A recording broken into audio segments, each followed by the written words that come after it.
Genesis chapter 45. Then Joseph could not control himself in front of everyone standing before him, and he shouted, "Have everyone leave me." So there was no one with him when Joseph made himself known to his brothers. Then he wept so loudly that the Egyptians heard it, and the household of Pharaoh heard about it. And Joseph said to his brothers, "I am Joseph. Is my father still alive?" But his brothers could not answer him, for they were terrified in his presence. Then Joseph said to his brothers, "Please come closer to me." And they came closer. And he said, "I am your brother Joseph, whom you sold to Egypt. Now do not be grieved or angry with yourselves because you sold me here, for God sent me ahead of you to save lives.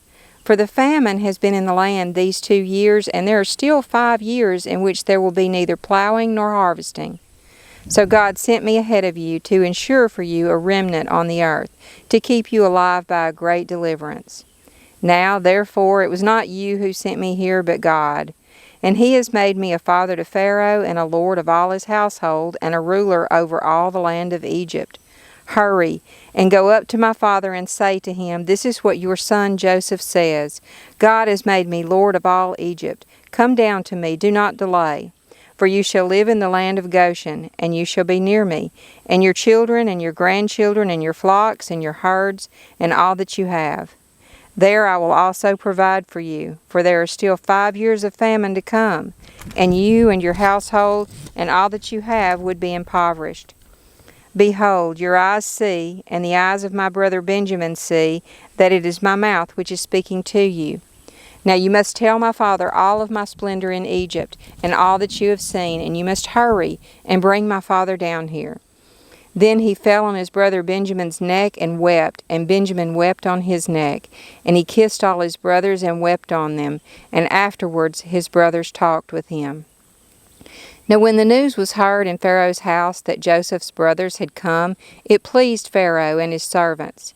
Then Pharaoh said to Joseph, "Say to your brothers, do this, load your livestock and go to the land of Canaan, and take your father and your households and come to me, and I will give you the best of the land of Egypt, and you will eat the fat of the land.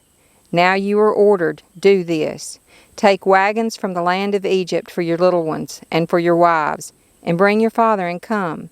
And do not concern yourselves with your property, for the best of all the land of Egypt is yours."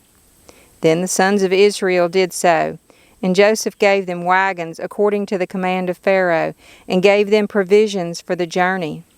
To each of them he gave changes of garments, but to Benjamin he gave 300 pieces of silver and 5 changes of garments. And to his father he sent the following: 10 male donkeys loaded with the best things of Egypt, 10 female donkeys loaded with grain, bread, and sustenance for his father on the journey. So he sent his brothers away, and as they departed he said to them, "Do not quarrel on the journey." Then they went up from Egypt, and came to the land of Canaan to their father Jacob. And they told him, saying, "Joseph is still alive, and indeed he is ruler over all the land of Egypt."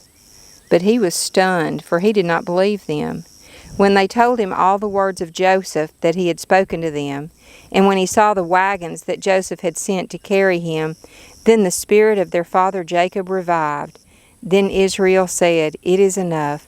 My son Joseph is still alive. I will go and see him before I die."